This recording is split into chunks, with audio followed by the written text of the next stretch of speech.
At Alverca Air Base, 3 pilots were preparing to ferry a regional jet belonging to Kazakhstan's flag carrier, Air Astana, back home after undergoing intensive maintenance in Portugal.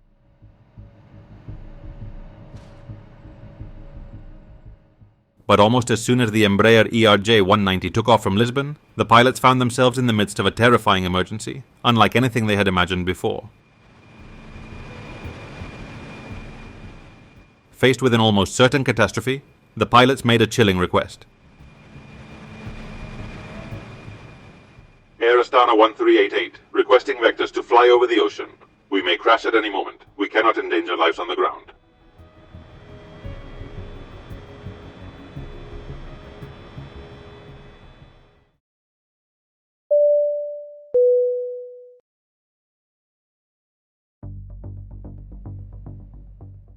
November 11th, 2018.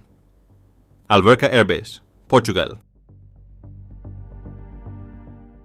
Here, an Embraer 190 from Air Astana waits to depart for Belarus.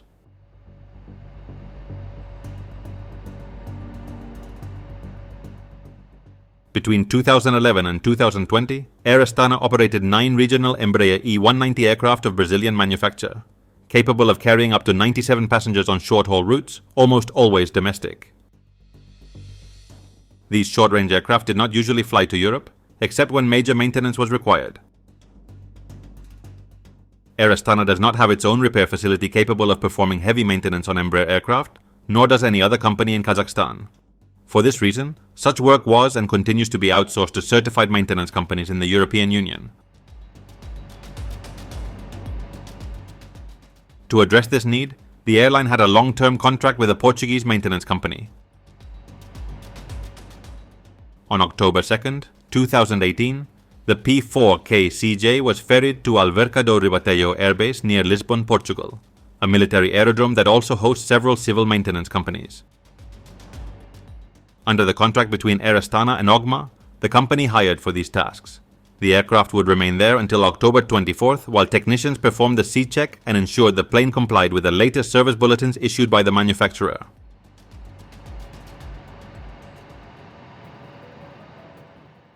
Service bulletins are the primary means by which an aircraft manufacturer communicates updates and design changes directly to operators. Some service bulletins are optional, while others may be mandatory, depending on the stance of the relevant regulatory authorities. However, it is considered good practice to comply with all service bulletins, whether mandatory or not, and that was Air Astana's intention. By October 31st, already a week behind the specified date, during final tests before returning the aircraft to Air Astana, the aircraft's message monitor issued a critical warning. Flight control no dispatch. This message indicated a problem with the flight control systems that would prevent the aircraft's dispatch.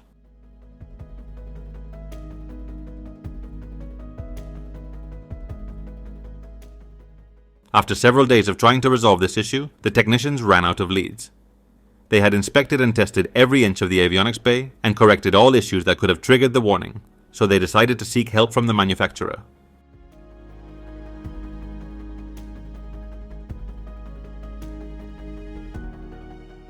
In response, Embraer dispatched a technical representative from Amsterdam, who arrived on November 6th to contribute their expertise to the efforts of the Portuguese staff working to solve the problem. Finally, after several days of testing without identifying the issue, it was decided to replace all 4 FCMs, or flight control modules, and the error message disappeared.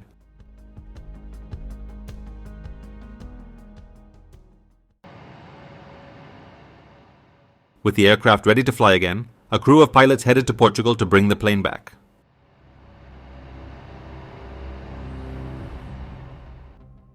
In command of Flight 1388 was Captain Vyacheslav Aushev, 40 years old, with 6,009 flight hours, 4,700 of them on Embraer aircraft. Accompanying him were 2 first officers, Boyarsan Karasholakov, 32 years old with 2,692 hours of experience, and Sergei Sokolov, 26 years old with 3,514 accumulated flight hours. On board the return flight to its base, as passengers, were 3 members of the operator's technical staff, including the Director of Asset Technical Management, the Maintenance Supervisor, and the Logistics Manager. In total, 6 people were aboard the Air Astana Embraer.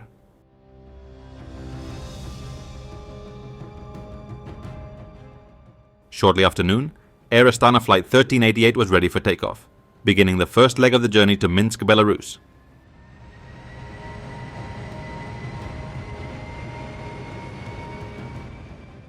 At 1:31 p.m., they began accelerating down the runway.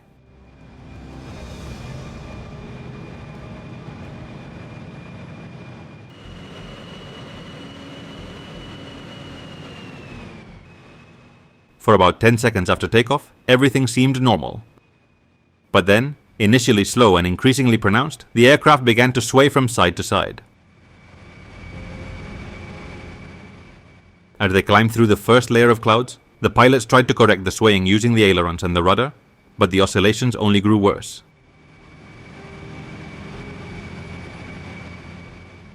Something was very wrong with the aircraft, but what? There were no warning lights or error messages on the ICAs. Captain Aushef attempted to engage the autopilot, but it did not respond and displayed its first error message. 2 minutes later, the situation had escalated into a full-blown emergency. The aircraft began to bank left, and this time they could not level it. With a violent jolt, the plane rolled into an extreme left bank, causing the wings to lose lift. The nose dropped, and the aircraft began to descend.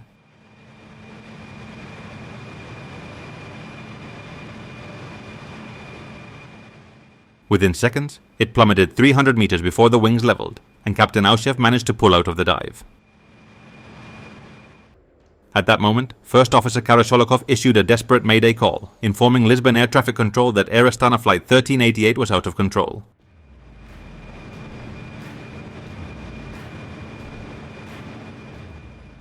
Unaware of what was causing the problem, the pilots turned to their training.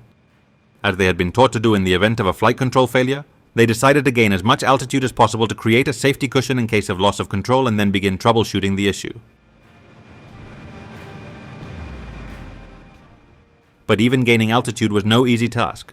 The aircraft was completely uncontrollable in roll, frequently assuming extreme bank angles that resulted in rapid altitude loss.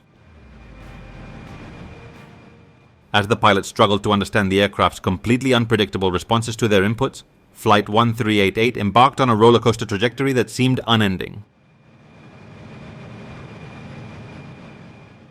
After initially climbing to about 10,000 feet, at 1:38 p.m., the aircraft suddenly rolled and dropped 5,000 feet in mere seconds.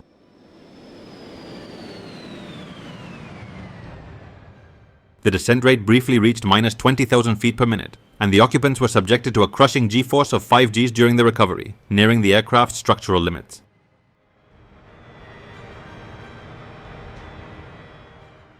The pilots were fortunate that the E-190 was flexible enough to withstand it, as they came alarmingly close to tearing off the wings.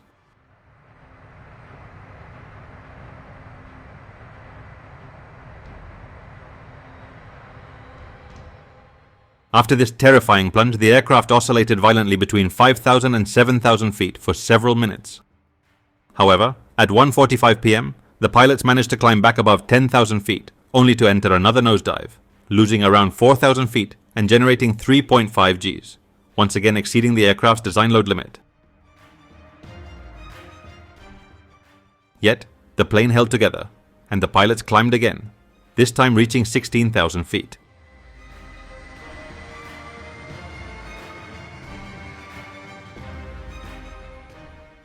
While conducting tests by engaging and disengaging controls, at 2:03 p.m., the flight suffered another setback.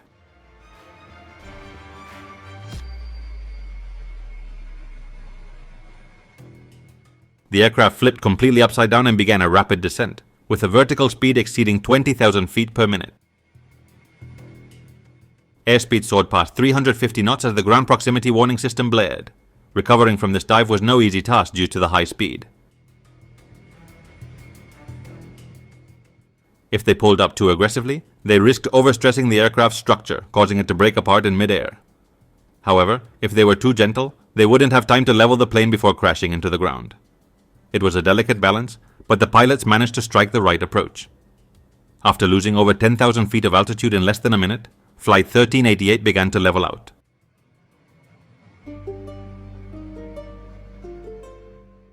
The pilots, shaken by the abrupt fall yet alive, realized they were flying on borrowed time and that sooner or later their luck would run out. Fearing an imminent crash, they thought about the people on the ground and contacted the Lisbon area controller.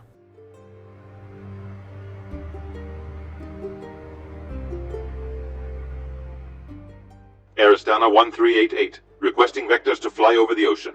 We are completely out of control. We could crash at any moment. We cannot risk the lives of people on the ground.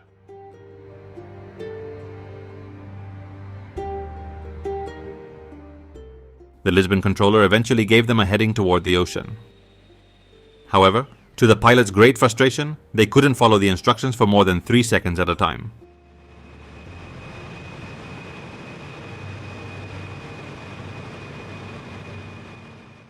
As the plane continued to lurch side to side and up and down, the pilots kept searching for solutions.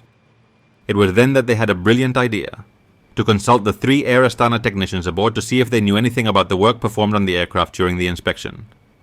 It turned out that the technicians had the complete documentation describing all the maintenance performed.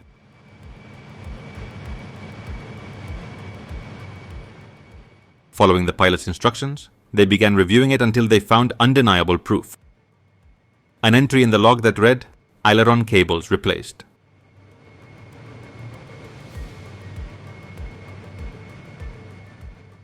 For the first time, the pilots considered the possibility that the ailerons had been installed incorrectly.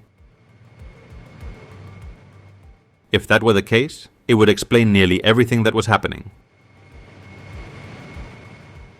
To test their theory, the pilots instructed the technicians to observe the movement of the ailerons from the passenger cabin while they performed several rolls. The technicians confirmed what the pilots now suspected. The ailerons were moving in the opposite direction of their commands. At 2:38 p.m., armed with a complete understanding of the problem's nature, the pilots were able to adjust their inputs to avoid significant deviations from controlled flight. By this point, the crew had been flying over central Portugal for more than an hour, with no idea where they were or where they were headed. The controller suggested landing at Beja Air Base, a nearby military airfield with good weather and a long runway. To assist them in locating it, 2 Portuguese Air Force F-16s were dispatched to intercept the aircraft, reaching them shortly after 2:45 p.m. Under the guidance of the F-16s, the pilots managed to maneuver the plane for a straight-in approach to runway 19 right at Beja Air Base. However, as they neared the airport, the aircraft began to swing side to side again, completely veering off the flight path. It was likely that the pilots had unconsciously reverted to normal roll inputs during the high-stress approach. As the aircraft approached the threshold, Captain Oshev called for a go-around, and Flight 1388 pulled away for a second attempt. This marked the breaking point for First Officer Karasholakov. The youngest crew member was severely traumatized and mentally exhausted by the events of the flight. Feeling incapable of continuing his duties, he stepped down.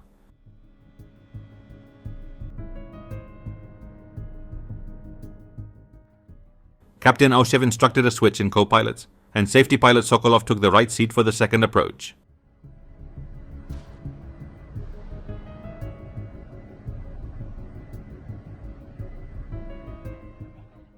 However, the second attempt failed for the same reason as the first. The crew couldn't stabilize the approach enough to ensure a safe landing.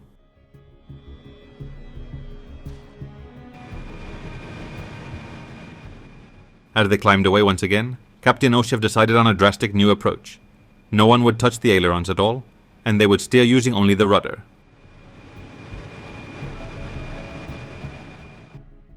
Initially, this technique seemed promising, and the third approach appeared on track for success. But at the last moment, the aircraft began to tilt to the left, pulling away from the runway at less than a minute from landing. Thinking quickly, Oshev announced a change of plans. They would land on parallel runway 19 left instead of 19 right.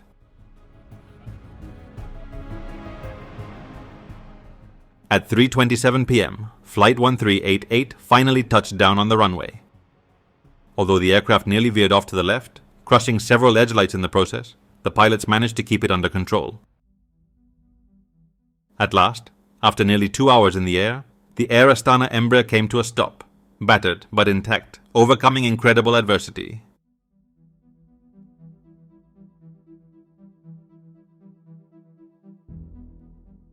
What had happened? How could the technicians install the ailerons incorrectly without anyone noticing?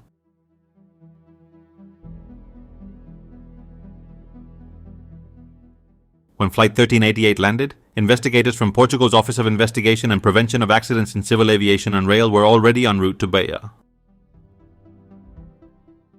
The agency had been alerted while the aircraft was still airborne, during its uncontrolled phase, when it seemed almost certain to crash. Although they were relieved to find the plane intact after landing, the investigators knew Flight 1388 had narrowly avoided disaster and warranted a thorough investigation. A close inspection of the aircraft revealed just how close they had come to catastrophe. After repeatedly exceeding the design load limit, the wings, skin panels, and fuselage structure had undergone irreversible deformation, with numerous measurements found to be out of tolerance. As for the crew, they had endured their own toll.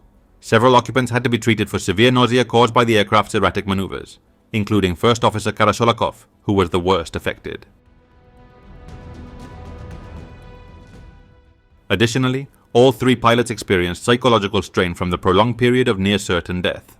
They were granted indefinite leave until they felt ready to return to the cockpit, which they eventually did after some time.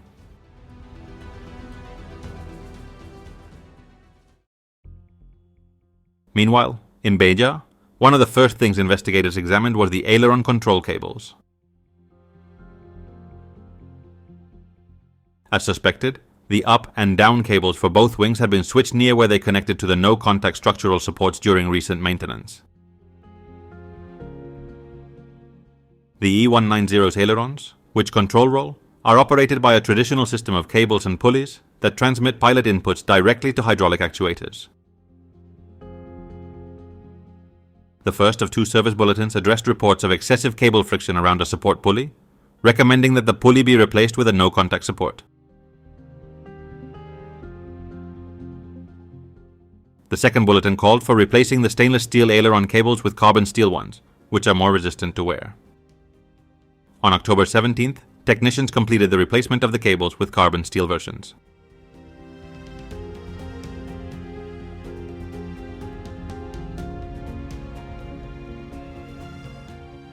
Following proper procedures, they replaced each cable while maintaining the existing configuration, except that the existing configuration was incorrect, and no one realized it. Ultimately, the investigation blamed the aircraft manufacturer for inadequate maintenance instructions, the oversight authorities for failing to supervise a maintenance team that lacked the skills for heavy maintenance, and the flight crew for not detecting the issue during the pre-flight check.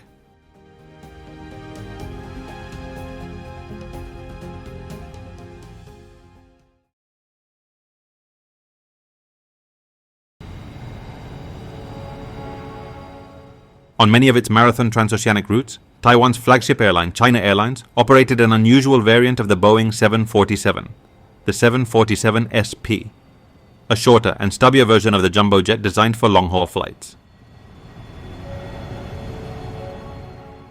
One of the routes frequently served by this slightly odd-looking 747 was the 11-hour journey from Taipei, Taiwan to Los Angeles, California, a popular route connecting the United States with East Asia.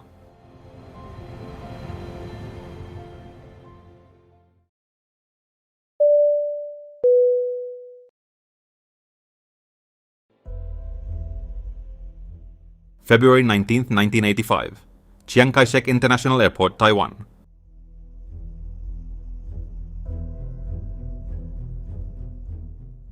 It's 4 p.m. in Taipei, and here, a 747 SP designated as Flight 006 is preparing for departure to Los Angeles. On board are 251 passengers and 23 crew members, including a relief captain and a relief flight engineer, who will take over midway through the flight so the others can rest. The Boeing 747 SP, or Special Performance, is a wide-body commercial aircraft, a modified version of its predecessor, the 747-100. During its development, it was known as the 747SB, SB as short body, as that was the most noticeable difference at first glance compared to the conventional jumbo jet.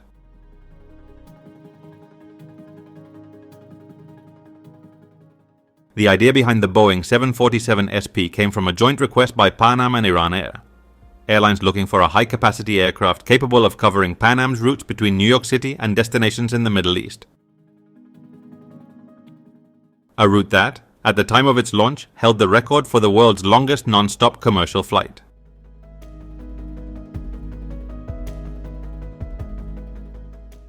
These kinds of routes not only required an aircraft with greater range than those available at the time, but also benefited from a slightly higher cruising speed. For example, on a 12,000-kilometer route, the difference between flying at 900 kilometers per hour and 970 kilometers per hour could mean arriving an hour earlier. The aircraft was offered to potential buyers in 1974, with the first unit delivered in 1976.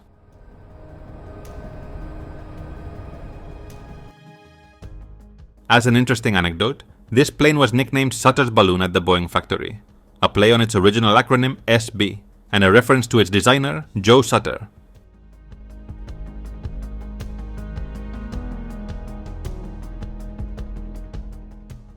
At the helm of Flight 006 was veteran captain Ho Min Yuan, accompanied by First Officer Chang Ju-yue and flight engineer Wei Kuo-pin.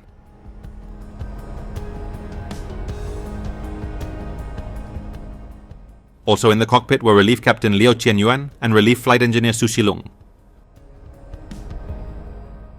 Both the captain and first officer had previously served in the Chinese military. Rounding out the crew were 18 flight attendants, bringing the total number of people on board the 747 to 274.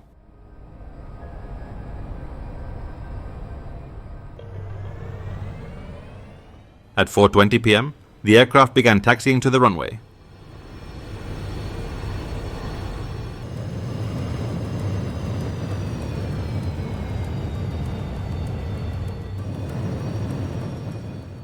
The takeoff was smooth, and the flight set course for its cruising altitude of 41,000 feet.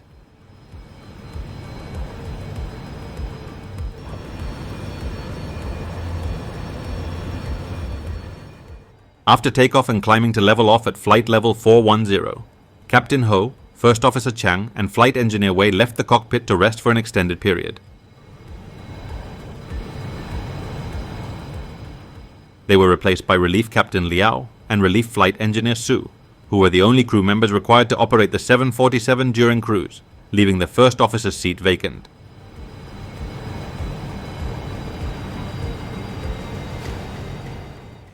After 2 hours of restless sleep, Captain Ho returned to the cockpit and took the First Officer's seat.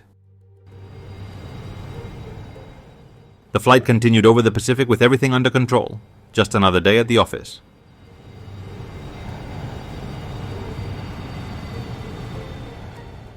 Three hours later, the main crew members were officially back on duty.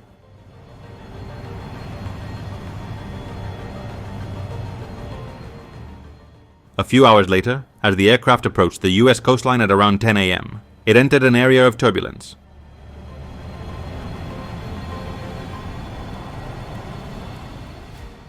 At 10:11 a.m., while Captain Ho attempted to accelerate through one of the turbulence pockets, engine number 4 became stuck at a position where it was producing about 2/3 of the power output of the other engines.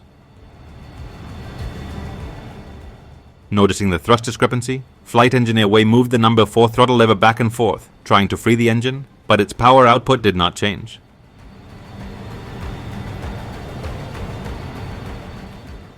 We have an issue with engine number 4. It looks like it's shutting down.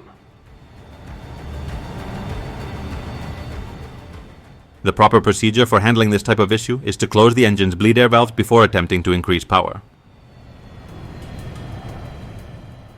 However, the flight engineer was allowed to proceed without consulting the checklist, and while working from memory, he forgot this crucial step.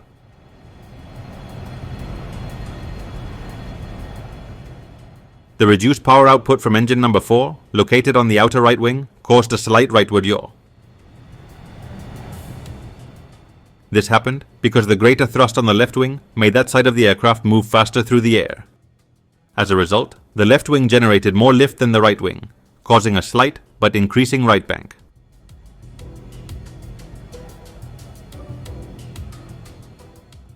The autopilot reacted immediately, attempting to correct the bank by using the ailerons to slightly lower the left wing. However, this only addressed the symptom, the rolling motion, without resolving the underlying issue.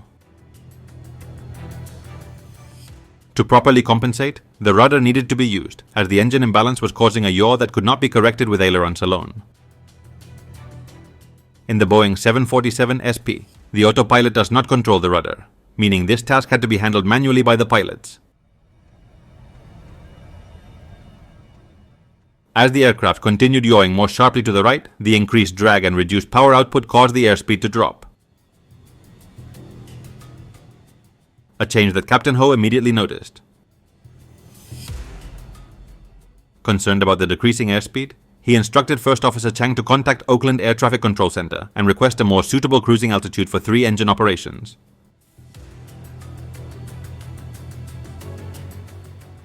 He then instructed Flight Engineer Wei to restart engine number 4. Despite procedures stating that above 30,000 feet, there is not enough air to sustain combustion.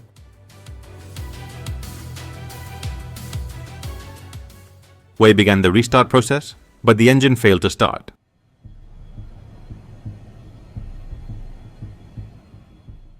The yaw and rightward bank became more pronounced, forcing the autopilot to apply even larger left-wing down aileron inputs to keep the aircraft flying level.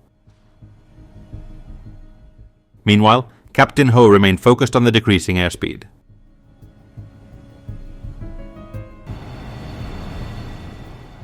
In an attempt to increase airspeed, he disengaged the automated performance management system, which had been coordinating with the autopilot to control the aircraft's pitch. He then manually applied a more pronounced nose-down input. However, this did not stop the deceleration.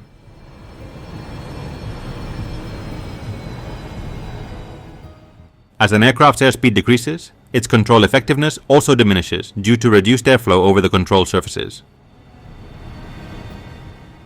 Consequently, the autopilot had to apply increasingly larger left-wing down aileron inputs to counteract the drag from engine number 4, which was pulling the plane to the right. Eventually, the autopilot reached its limit, 22.9 degrees of left bank, but the aircraft's speed continued to drop, meaning even greater control inputs were needed beyond this limit. As a result, the aircraft began to roll slowly to the right. We're banking right.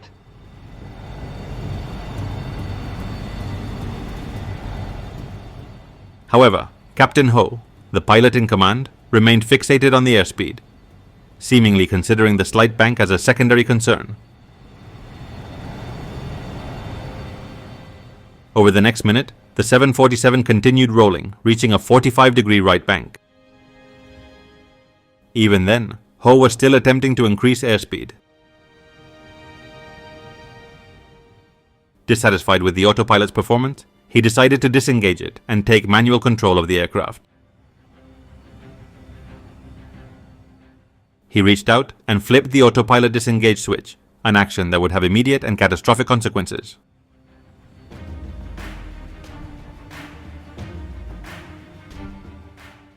The moment Captain Ho disconnected the autopilot, it stopped applying the 22.9-degree left bank correction.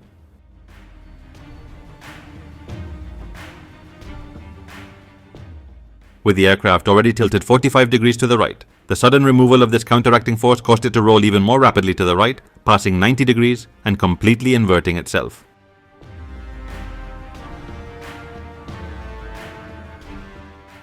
The 747 began losing altitude at an incredible rate, taking the pilots completely by surprise. In the chaos, neither the captain nor the first officer could grasp what was happening. During the engine troubleshooting process, the aircraft had flown into a cloud-covered area, completely losing visual reference to the horizon. As the 747 entered this extreme, uncontrolled maneuver, something none of the pilots had ever experienced before, they became deeply disoriented. First Officer Chang looked at his attitude indicators and couldn't believe what he was seeing. I think the attitude indicators are broken too.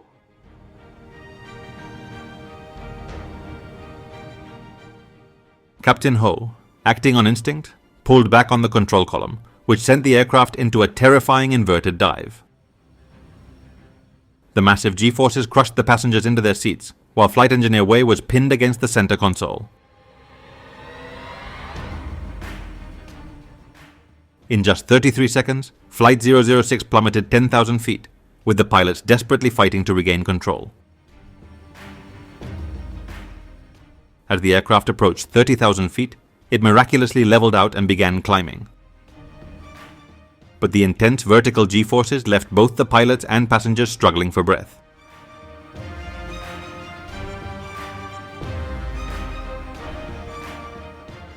However, the nightmare wasn't over.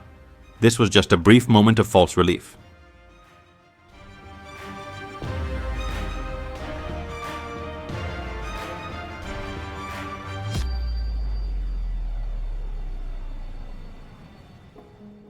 The aircraft rolled over once again, entering another unbelievable dive into the void.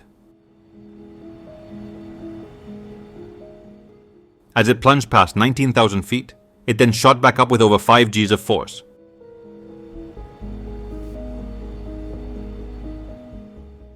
Only to dive once more, hurtling toward the ocean at terrifying speeds. At this point, the extreme stress of the violent maneuvers began tearing the aircraft apart. The G-forces ripped the main landing gear from its mounts, slamming it against the inside of the gear doors, tearing them off the aircraft.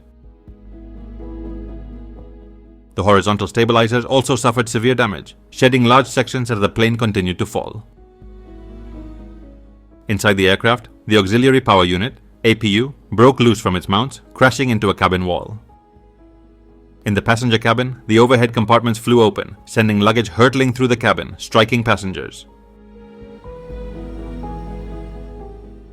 The 747 was literally breaking apart in midair.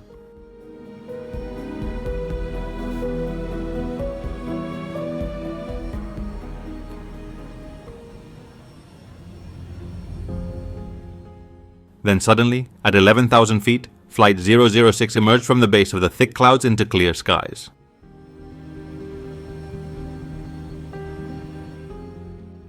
As the Pacific Ocean rushed toward them, the pilots finally realized they could see the horizon, and within seconds, Captain Ho regained his bearings.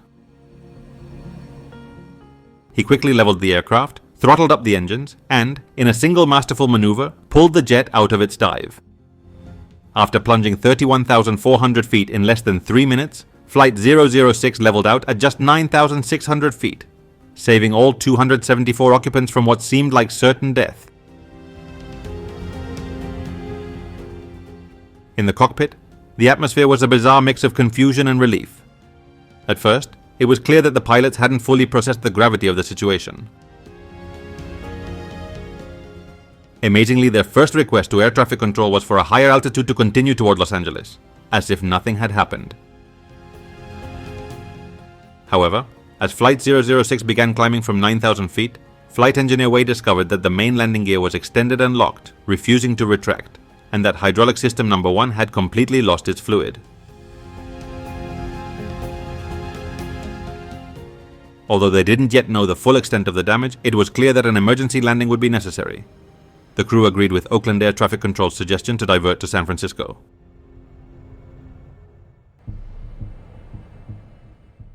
Less than an hour later, China Airlines Flight 006 successfully landed at San Francisco International Airport, despite the severe damage to its elevators and other control surfaces.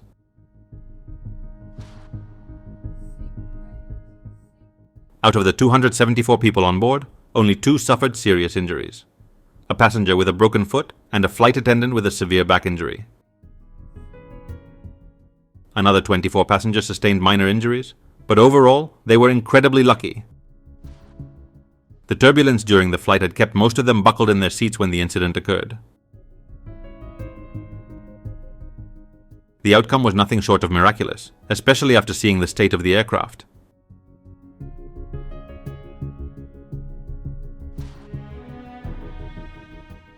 But what really happened? Why did engine number 4 fail? And the pilots, heroes or villains? The investigation turned out to be more complicated than expected. Since the aircraft continued flying for a long time after the incident, the cockpit voice recorder had already overwritten the crucial moments of the accident, erasing the pilot's conversations during the loss of control. To understand how the crew lost control, investigators had to rely on the pilot's testimony and cross-check it with data from the flight data recorder. What they found was shocking. The pilot's interpretation of events was completely different from what had actually happened. All three pilots told the NTSB that when they lost control, their attitude indicators had failed, and that their three working engines had also lost power during the descent. However, none of that was true.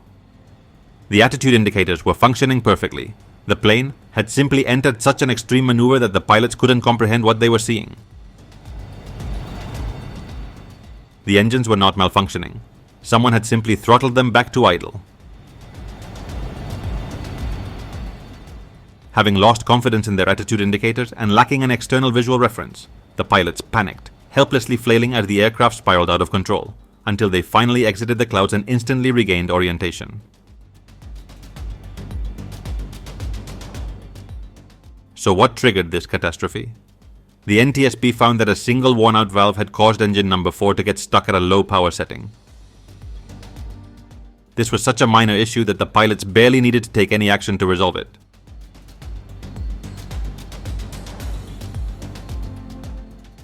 But how could such a small malfunction cause an experienced crew to lose control of their aircraft?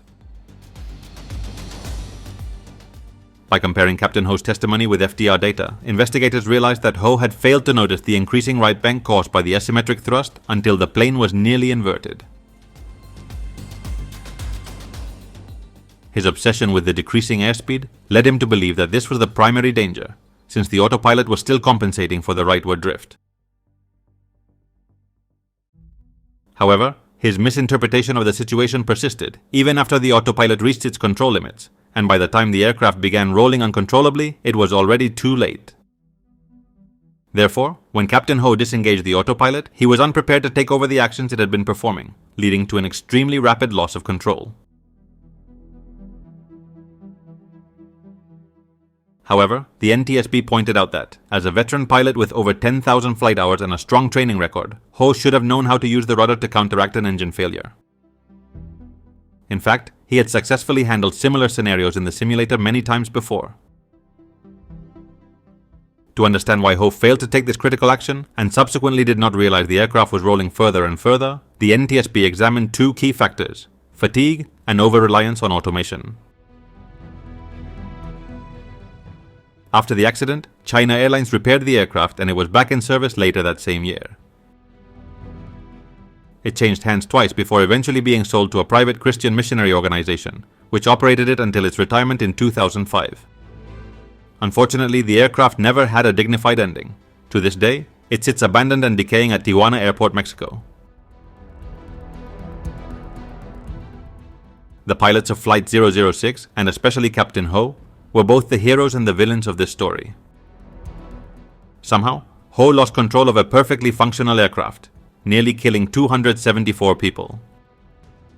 Yet his remarkable recovery from the dive was an incredible display of piloting skill. No one knows how much longer the aircraft could have held together before breaking apart in mid-air. Regardless, Ho saved the plane. Most passengers still consider him a kind of imperfect hero. He caused the situation, but he also corrected it, which is more than many pilots can say.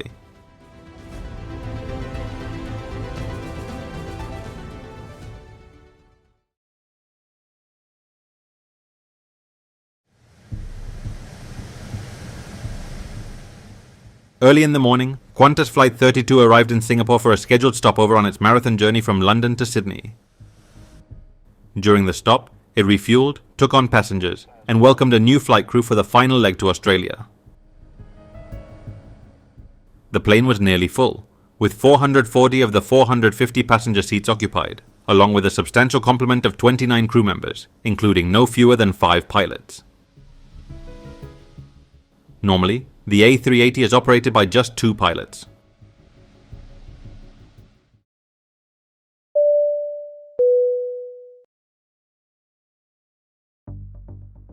November 4th, 2010, Changi International Airport, Singapore. It's 9 a.m., and here stands a gleaming A380 of Qantas, ready to depart for Sydney.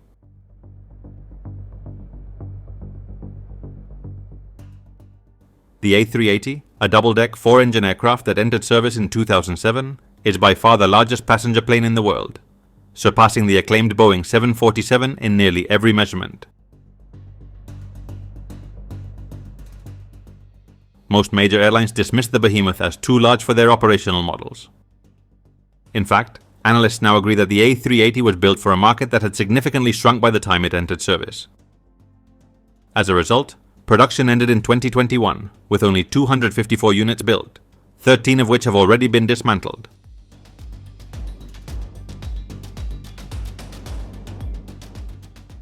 Despite this, some airlines found the A380 suitable for their operations, including Qantas, Australia's flagship carrier. Qantas ordered 12 A380s for delivery starting in 2008, 8 of which remain in service as of 2024. The first of these, registered as VHO Koi and named Nancy Bird Walton in honor of the pioneering Australian aviator, was the one scheduled to fly from Singapore to Australia that day. The Airbus A380 is powered by 4 massive Rolls-Royce RB211 Trent 900 high-bypass turbofan engines, each capable of producing up to 84,000 pounds of thrust.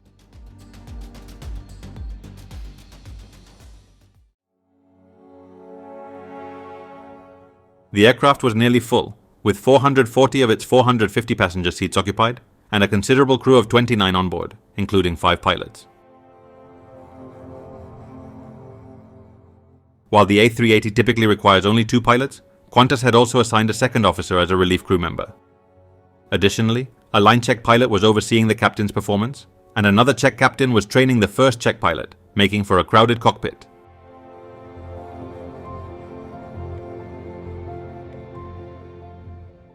Commanding the flight under observation was Captain Richard Champion de Crespigny, aged 53, a seasoned aviator with over 15,000 flight hours and 35 years in aviation. The other crew members included First Officer Matt Hicks, Second Officer Mark Johnson, Check Captain Harry Wubben, and Senior Check Captain David Evans.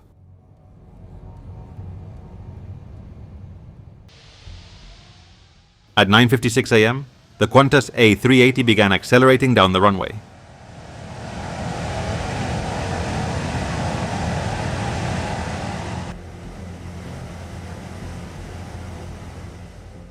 The takeoff was smooth, and the plane set course for Australia.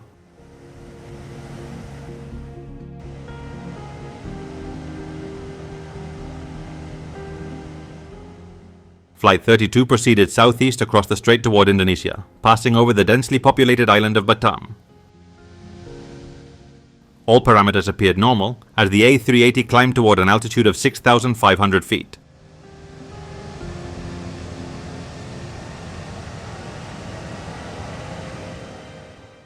Seconds later, at 7,000 feet, the number 2 engine, located near the fuselage on the left side, exploded, sending a violent jolt through the aircraft. The resulting debris tore through the engine casing and nacelle as if it were butter, creating a clear circumferential fracture around the engine.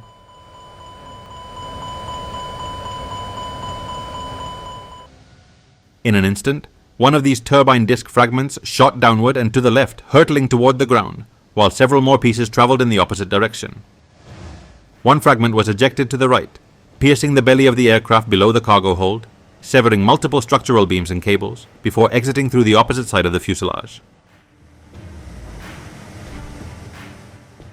2 more fragments were propelled upward, slicing through the left wing. Numerous smaller fragments, including dislodged turbine blades and pieces of the engine's structure, scattered across various parts of the plane, including the wings and fuselage.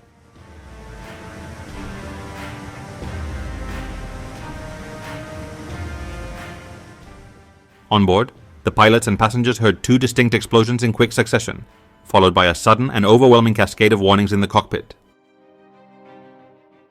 The aircraft veered to the left, and the autothrottle system disengaged.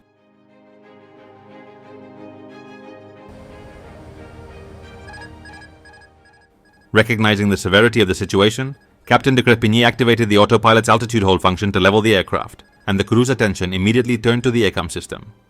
The ACAM screens, a hallmark of most modern passenger aircraft, have revolutionized how pilots manage in-flight emergencies, enabling quick and accurate responses to almost any conceivable mechanical failure.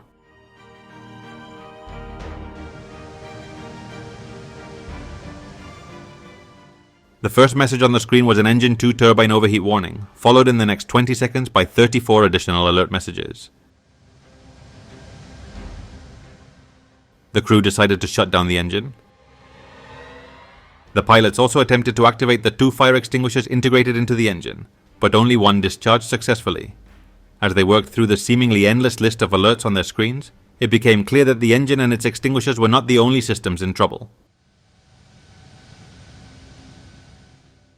When the turbine disc fragments tore through the wing and the A380's belly, they caused significant secondary damage. The left wing's fuel tank was punctured, leading to a leak. The mechanism for extending the leading edge slats took a direct hit, and the plane's electrical system sustained major disruptions. Additionally, 2 large cable bundles were completely severed, affecting approximately 650 cables critical to the functioning of nearly every imaginable system on the A380. One of the most serious failures was the loss of one of the aircraft's 2 hydraulic systems.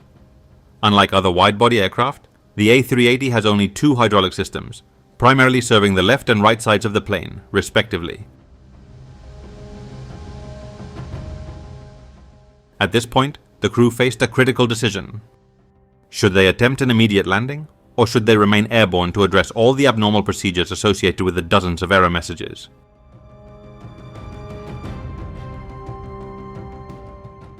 After assessing that the aircraft could be controlled with the autopilot both engaged and disengaged, they ultimately decided it was safe to remain in the air. Having chosen this course of action, the crew requested clearance to enter a holding pattern, which ATC granted, allowing them to circle over the ocean northeast of Singapore. The crew estimated it would take at least 30 minutes to work through all the ACAM procedures. Meanwhile, the flight attendants were trying to get the pilot's attention using the emergency call button, but everyone was so focused on the failures that they initially didn't notice.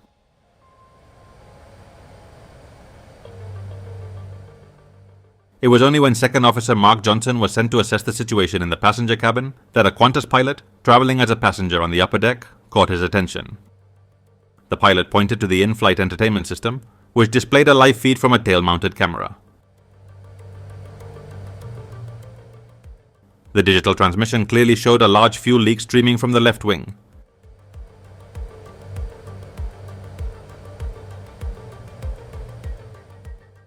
Johnson proceeded to go downstairs to verify it himself and, for the first time, noticed 2 massive holes in the top of the left wing surrounded by jagged metal, where turbine disc fragments had exited.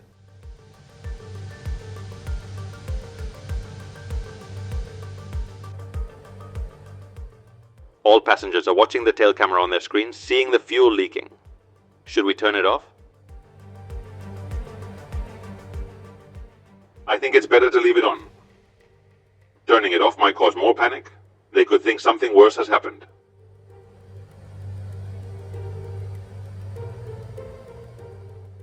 On the ground, events were taking an unexpected turn. On the island of Batam in Indonesia, debris from engine number 2 had fallen into a populated area shortly after the failure. Among the debris was a large section of the turbine disc, which struck a building with such force that it shattered a brick wall.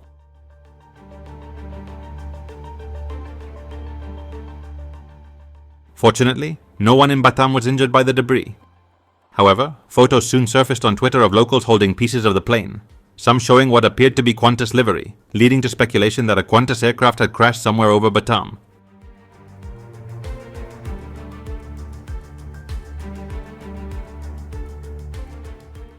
The news that a Qantas A380 might have crashed spread so rapidly that even investors reacted by selling shares while the plane was still airborne.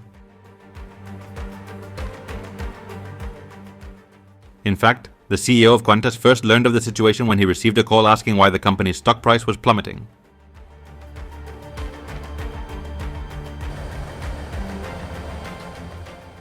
In the air, such concerns were far from the crew's minds.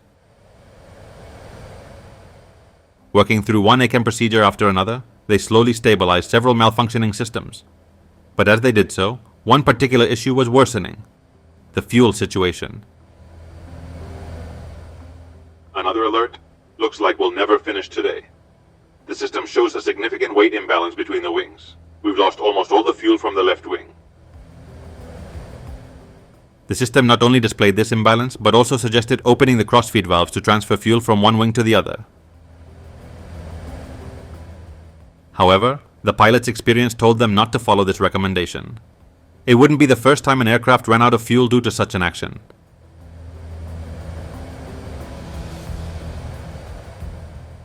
In the end, it took 55 minutes to clear all the AirCom messages, an unprecedented amount of time far exceeding what the pilots had anticipated when they started.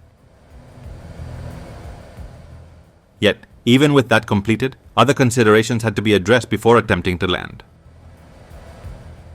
Notably, the plane was still 40 tons above its maximum landing weight, and among the systems that had failed was the fuel jettison system. This meant they couldn't reduce weight except by staying airborne longer.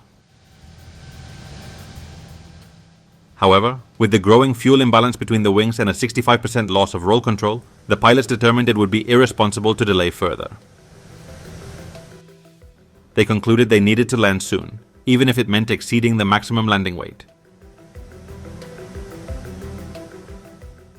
How much runway would they need to stop the massive, overweight A380? Using software installed on their laptops, the crew inputted various parameters such as weather conditions, runway state, and any system failures to calculate whether landing was feasible. But when all the data was entered, the program returned an unhelpful result. No outcome.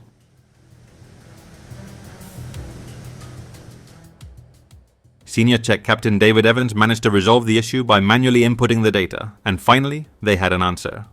The software indicated they would need at least 4,000 meters of runway to land, leaving only a 100-meter margin.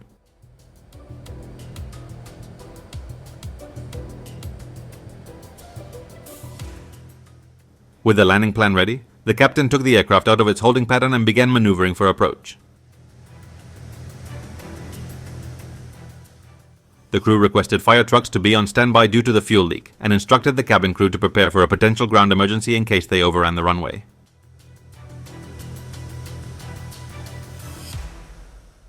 However, the challenges were not yet over. Gear down. It's not working, Captain. The landing gear isn't deploying. The hydraulic system failure was making its presence felt. Not only was maneuvering the aircraft more challenging, but now the landing gear wouldn't deploy. The pilots were forced to use the emergency gear deployment system, which involves unlocking the gear doors and allowing the landing gear to fall into place under its own weight.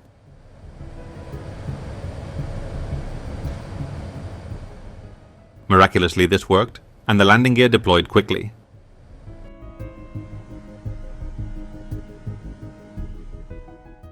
At 11:46 a.m., just under 2 hours after takeoff, a brief stall warning sounded just before touchdown. A fraction of a second later, the plane was on the ground.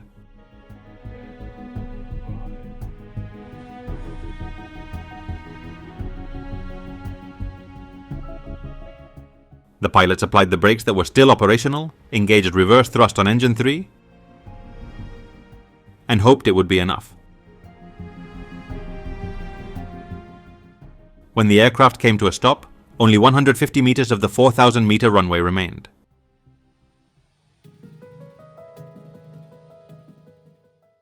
And yet, even at that moment, while some passengers thought their ordeal was over, more problems emerged. When the pilots shut down the engines, they noticed the left main landing gear brakes had overheated alarmingly.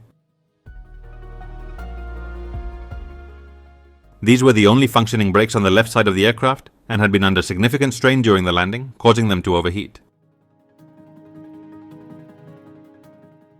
This in turn led to the deflation of 4 tires. To make matters worse, fuel continued to leak from the left wing, raising genuine concerns that it could ignite if it came into contact with the overheated brakes. Additionally, when engines 3 and 4 were shut down, the aircraft lost electrical power. Attempts to start the auxiliary power unit failed because the electrical distribution system was damaged. When the crew contacted the fire brigade, the captain urged them to cool the brakes. However, the lead firefighter responded with surprising news. Engine number 1 was still running, despite the crew having performed the shutdown procedure. If the firefighters approached the engine too closely, they risked being sucked into the intake or suffering severe burns from the exhaust, not to mention the potential explosion of the reactor. Nevertheless, the firefighters managed to get close enough to spray foam on the brakes, preventing a conflagration. In the end, it took an hour to evacuate all passengers through a single exit in an orderly manner. Remarkably, all 440 passengers disembarked without injuries. As for engine number 1, which was still running, Qantas engineers ultimately concluded that the only way to shut it down was to smother it with firefighting foam. The firefighters then poured large quantities of foam and water into the intake, which finally worked.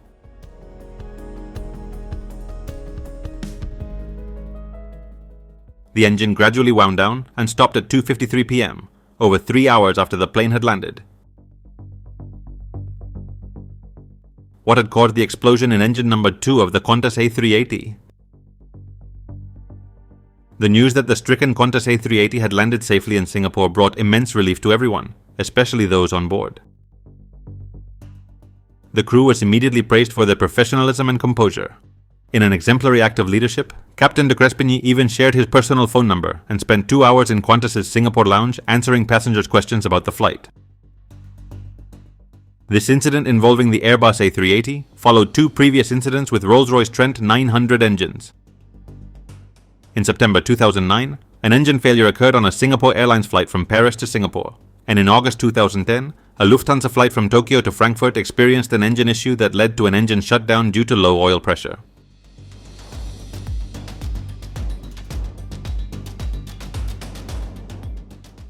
On August 4, 2010, the European Union Aviation Safety Agency issued an airworthiness directive requiring inspections of Rolls-Royce Trent 900 engines.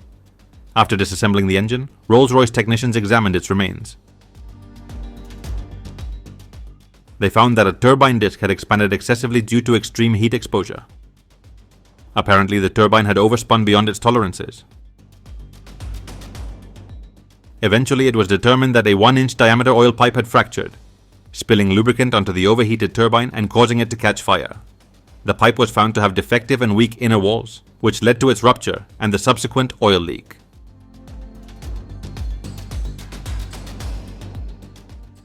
In total, 39 Rolls-Royce Trent 900 turbines with the same defective oil pipe design were replaced.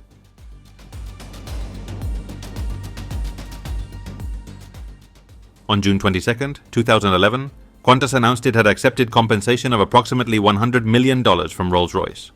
The A380 was repaired at an estimated cost of $145 million.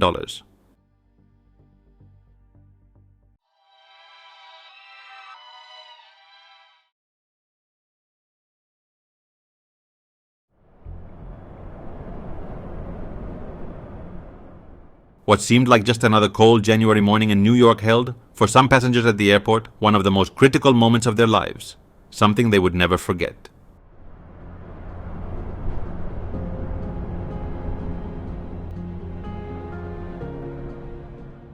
US Airways Flight 1549 was preparing to depart for Charlotte, North Carolina, a layover before reaching its final destination in Seattle.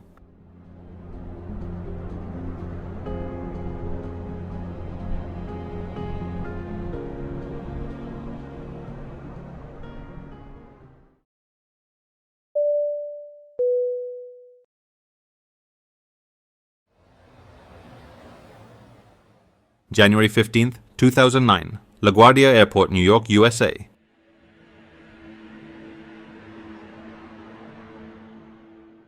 It's 3 p.m., and here, US Airways, Flight 1549, carrying 150 passengers and 5 crew members, is waiting for its turn to take off. The day is clear, with no clouds in sight, and the typical January weather seems to have given the crew and passengers a break today.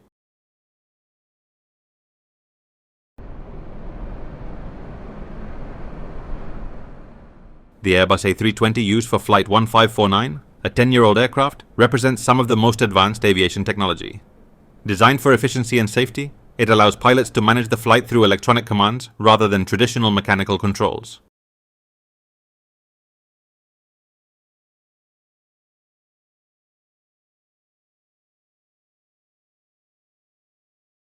At the helm of Flight 1549 is Captain Chesley Sullenberger, colloquially known as Sully, a 57-year-old pilot with extraordinary experience. Having accumulated over 19,000 flight hours, he was renowned for his composure under pressure and his deep knowledge of aviation safety. Before joining commercial aviation, Sully served as a fighter pilot in the United States Air Force and was also an experienced glider pilot.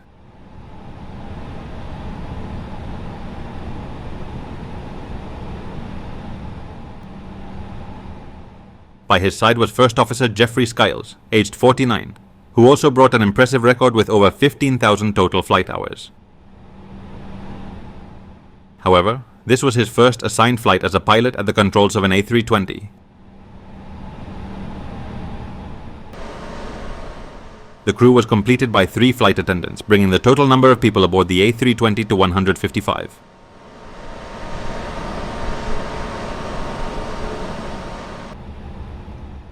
At 3:15 p.m., the aircraft began taxiing toward runway 4, its designated runway for takeoff.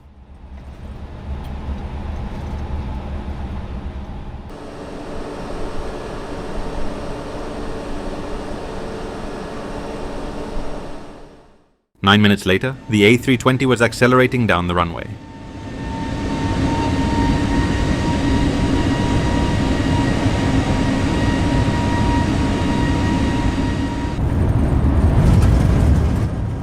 The takeoff was smooth, and they began their journey towards Charlotte, North Carolina.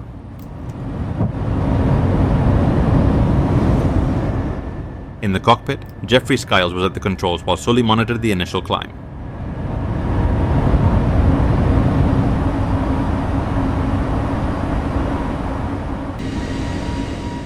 At 3:26 p.m., Sully casually remarked to his co-pilot, "What a view of the Hudson today," a comment that would soon take on an entirely different meaning.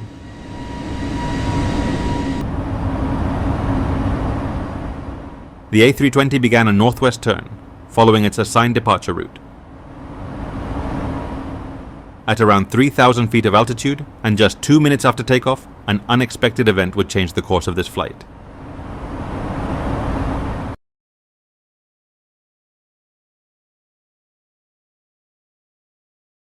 As the plane climbed to 2,800 feet, a flock of Canadian geese suddenly appeared and collided with the aircraft.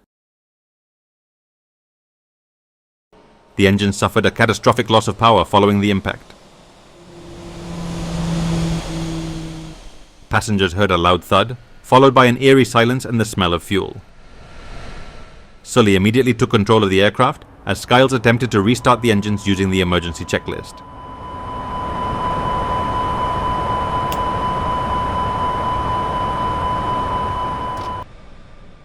The powerless A320 began gliding at a dangerously low altitude. Captain Sullenberger's experience with gliders would prove to be critical at this moment.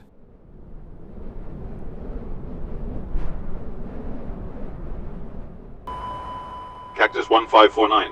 We've lost both engines. We're returning to LaGuardia. Roger. Does runway 13 work for you?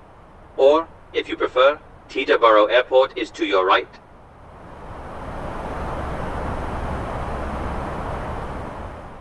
The aircraft began a slight left turn, attempting to head back toward the airport.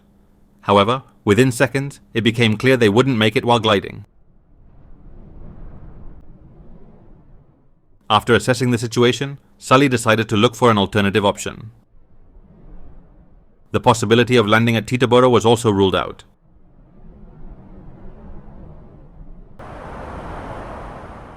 Despite the gravity of the situation, both Captain Sully and First Officer Skiles remained calm as they rapidly evaluated their dwindling options.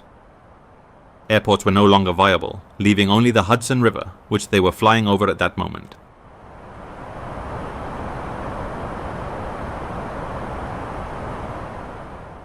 Which runway could you use at Teterboro? I can clear any of them for you. We won't make it to any runway.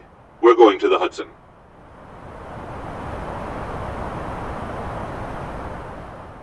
Meanwhile, all the alarms in the aircraft began sounding. Pull up. Terrain ahead. Pull up. Don't sink. Too low. Terrain. Flight 1549 continued losing altitude, flying so low that it nearly collided with the George Washington Bridge. Too low. Terrain. Terrain ahead. Pull up. A minute later, the captain picked up his radio and addressed the passengers. This is the captain. Brace for impact.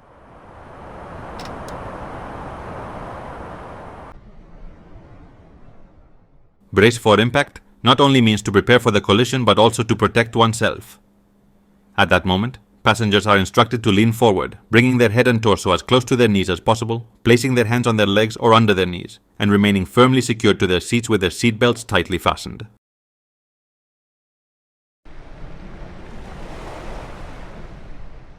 Seconds later, the A320 began skimming the water and finally ditched into the Hudson River after a controlled descent at an approximate speed of 125 knots, about 230 kilometers per hour.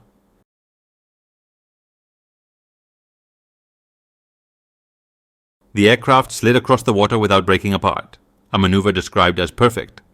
But the landing was only the beginning.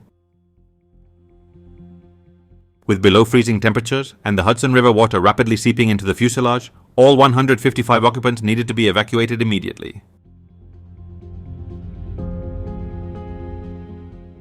The flight attendants deployed the rafts and guided passengers to the wings and inflatable slides.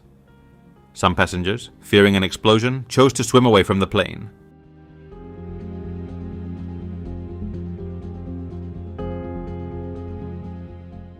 Within minutes, NY waterway ferries, the Coast Guard, and other private boats arrived at the scene. The ferries used equipment like Jason's cradles to lift passengers out of the water. Despite the extreme cold, all occupants were rescued in approximately 25 minutes. No one lost their life in this accident. Over 140 firefighters and medical personnel awaited on the shores to treat the injured, most of whom suffered from mild hypothermia.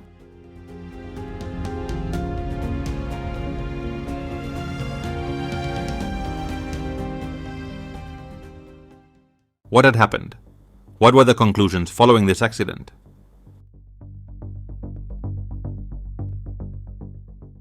The NTSB launched a thorough investigation. Data from the black boxes confirmed that the bird strike had caused catastrophic failures in both engines.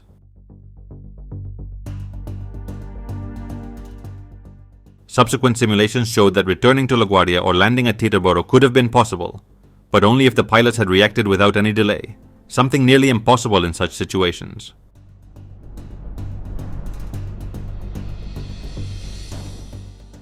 The NTSB determined that the aircraft had collided with a flock of Canadian geese shortly after takeoff, at an altitude of approximately 900 feet, 270 meters. This occurred at 3:27 p.m., roughly 90 seconds after departure.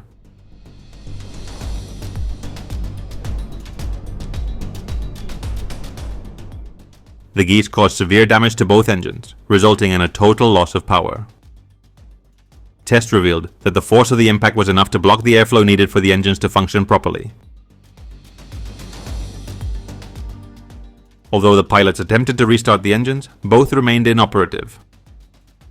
The NTSB concluded that the aircraft was rendered incapable of powered flight, forcing Captain Sully Sullenberger, and First Officer Jeffrey Skiles to make the decision to execute an emergency landing on the Hudson River. The NTSB focused on analyzing how the pilots managed the emergency. In this case, Captain Sullenberger and First Officer Skiles acted in an exemplary manner under extreme circumstances.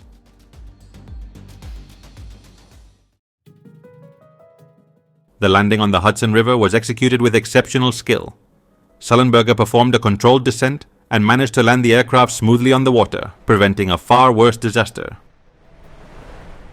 Sully and his crew were widely praised for their professionalism, as they made quick and effective decisions to save the lives of all on board.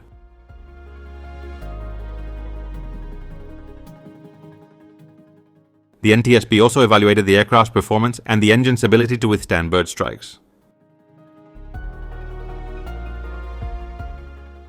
The engines, in this case the CFM 56-5 B4/P models, were designed to withstand impacts with birds up to a certain weight, but they were not built to handle a flock of large birds like Canadian geese, which are significantly heavier than the smaller birds typically accounted for in engine design.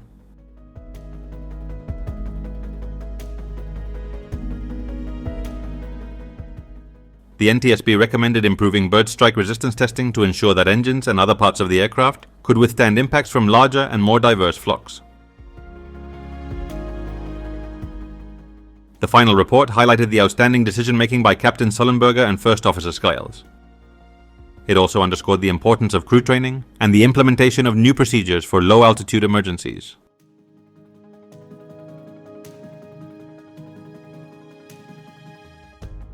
The NTSB's final report, published in 2010, concluded that the event was not an accident in the traditional sense, as there were no fatalities or catastrophic impacts. Instead, it was deemed a successful emergency landing that saved all passengers and crew on board thanks to the skill and composure of the flight crew. The incident was recognized as an extraordinary demonstration of aviation expertise and crisis management.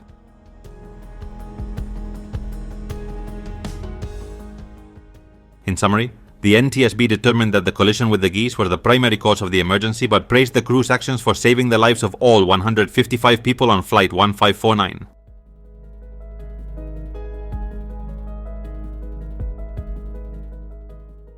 Although there were no human losses, Flight 1549 became a symbol of courage and teamwork. The aircraft, N106US, was later acquired by the Carolinas Aviation Museum in Charlotte, North Carolina, now renamed the Sullenberger Aviation Museum. Today, the fuselage is on display along with engine parts, serving as a reminder of what professionalism and determination can achieve.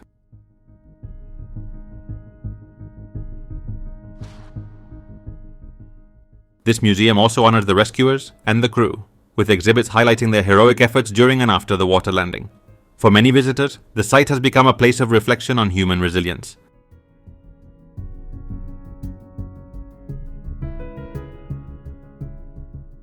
In addition to the technical skills of Sully and Skiles, one detail that resonated globally was how Sully walked through the flooded cabin twice to ensure no one was left behind before leaving the aircraft. This act became a symbol of leadership and responsibility, earning worldwide admiration.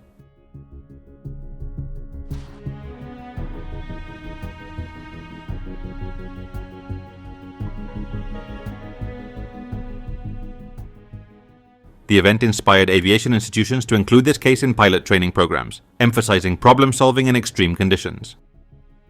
Both Sully and Skiles were honored with numerous awards, including the Master's Medal from the Guild of Air Pilots and the Key to the City presented by the Mayor of New York.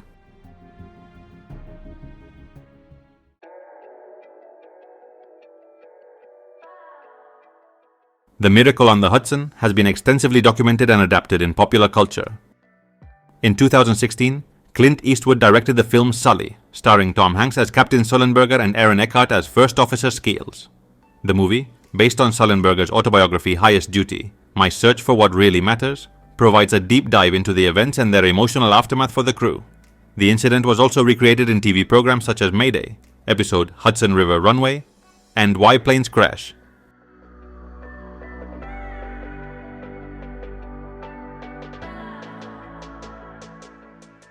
In 2020, an animated short film titled Hudson Geese portrayed the event creatively, focusing on the geese involved in the accident.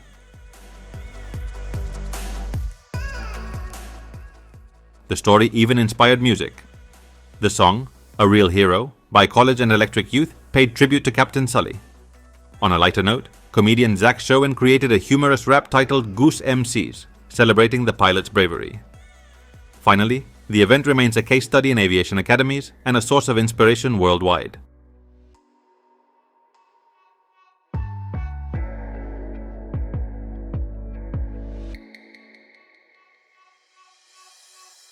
Flight 1549 not only marked a milestone in aviation history, but also touched the hearts of those who learned its story.